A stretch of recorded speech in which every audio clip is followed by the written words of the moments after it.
आर'नाइ 5G YouTube channel नायगिरि लोगो नोंथांमोननिसिम दिनैनि गोदान भिडिअआव आरो फिन खेबसेबाव बरायफिनबाय।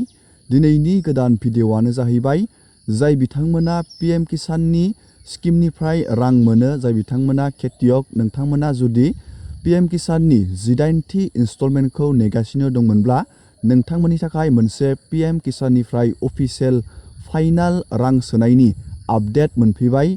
जोङो दिनैनि नैबे भिडिअनि गेजेराव नोंथाङा PM किसाननि 2000 रांखौ बेसेबां तारिखआव नोंथाङा मोननो हागोन, जोङो बेनि A to Z आपडेटखौ नायगोन। लोगोसे जाय बिथांमोना गोदान PM किसानाव एप्लाइ बानायनानै दोनदों, नोंथांमोना गावबा गावनि लिस्टखौ गामि वाइसआव नोंथाङा बोरै चेक खालामनो जों बेखौबो नायगोन। जुदि नोंथांनि लिस्टआ गामि वाइसआव फैब्लासो नोंथाङा PM किसाननि 2000 रांखौ बे 18थि इनस्टलमेन्टआव मोनगोन। लोगोसे जाय बिथांमोना DBT EKYC होबायमोन, नोंथांमोना स्टेटासखौ बोरै चेक बानायगोन बेनिबो आपडेटखौ नोंथांमोननो दिनैनि नैबे भिडिअनि गेजेराव नायगोन। जोङो दानिया नायग्रोगोन नैबे PM किसाननि 18थि इनस्टलमेन्ट रां हाबनायनि बिग अफिसियेल आपडेट फोसावनानै होबाय PM किसाननिफ्राय। जोङो दानिया बेखौ नायग्रोनोसै। नोंथाङा भिडिअखौ जोबजासे नायलांबाय थाबानो जाबाय आरो बेफोरबायदिनो गोदान गोदान आपडेट, डिटेल स्किम, डिजिटेल खौरां मिथिबाय थानो थाखाय नोंथाङा चेनेलाव गोदानबा चेनेलखौ साबस्क्राइब खालामबानो जाबाय। दानिया नोंथाङा बे आपडेटखौ नायनो थाखाय PM किसाननि नोंथाङा अफिसियेल आपडेट गुगोलाव नोंथाङा PM किसान बेखौ सार्च खालामबानो जाबाय। नैबे मेन पेज PM किसाननि नैबे PM किसान, दानिया नोंथाङा बेयाव क्लिक खालामबानो जाबाय। बेबायदि बेयाव क्लिक बानायनानै दानिया नैबे पर्टेलाव नोंथाङा नुनो मोनदों बेनि अफिसियेल आपडेट बेयाव फोसावना होबाय रां सोनायनि। नैबे 18थि इनस्टलमेन्टखौ PM किसाननि नैबे 5 अक्ट'बराव बे PM किसाननि 2000 रांखौ नोंथांमोना मोननो हागोन। नैबे PM किसाननि 18थि इनस्टलमेन्ट आरो 5 अक्ट'बर 2014नि 5 अक्ट'बराव नोंथांमोना नैबे PM किसाननि 18थि इनस्टलमेन्टखौ मोननो हागोन। 10 दिननि उनाव नोंथांमोना बे PM किसाननि 2000 रांखौ जाय बिथांमोना रां मोनबाय थायो, जुदि नोंथांनि बे PM किसाननि डाटाया जेबो प्रब्लेम गैयाबा, EKYC, नोंथांनि लेन्ड शेडिं, DBT बेफोर गासैबो एक्टिभबाथाय नोंथांमोना 2000 रांखौ नोंथांमोना PM किसाननि 2000 रांखौ 5 अक्ट'बराव नोंथांमोना मोननो हागोन। नोंथांमोना बुजिबाय। जाय बिथांमोना नेगासिनो दंमोन, नोंथांमोननि थाखाय मोनसे मोजां खौरां।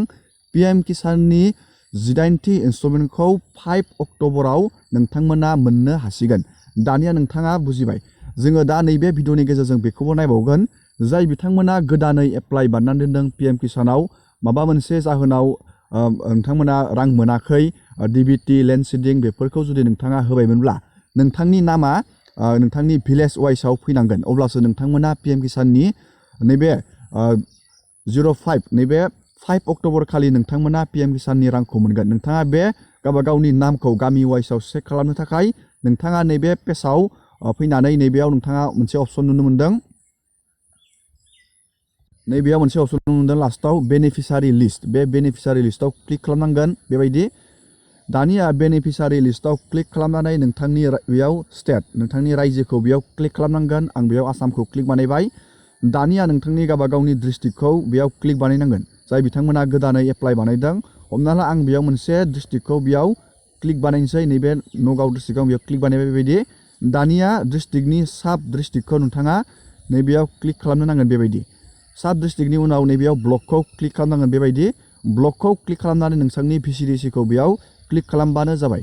VCDCआव नोंथांनि जिखान गामि दं, बेयाव गामिफोरनि मानसिफोरनि बेयाव नामा नुजागोन। नोंथाङा नैबे गेट रिपर्टआव क्लिक खालामना होनाय लोगोनो PM किसाननि नोंथाङा बेयाव दानिया नोंथाङा बेयाव गावबा गावनि नाम, नैबेयाव फार्मार नाम नुगोन आरो नैबेयाव जेन्डारखौ नुगोन। नोंथाङा बेयाव गावबा गावनि VCDC वाइसआव नोंथांनि नामा फैयोना फैयाखै, जाय बिथांमोननि बे प्रब्लेम जाना दंमोन, नोंथांमोना DBT, लेन्ड शेडिं, लोगोसे जाय बिथांमोना गोदान एप्लाइ खालामदों, नोंथांमोना बेबायदि गावबा गावनि लिस्टखौ चेक खालामनानै लाबानो जाबाय। जुदि नोंथाङा रां मोनगोनब्लाथाय नैबे लिस्टआव नोंथांनि नामा 100% थाथारनांगोन। अब्लासो नोंथांमोना PM किसाननि रांखौ नोंथांमोना 5 अक्ट'बर खालि नोंथांमोना मोननो हासिगोन।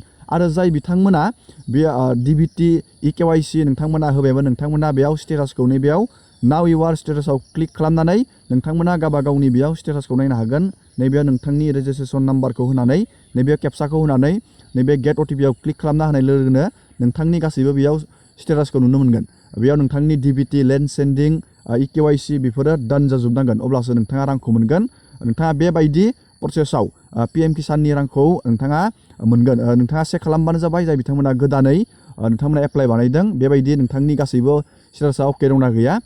दानिया जोङो बुजिबाय पिएम किसाननि 8थि इनस्टलमेन्टनि रांखौ जाय बिथांमोना नेगासिनो दंमोन नोंथांमोना नैबे 5 अक्ट'बर खालि मोननो हासिगोन।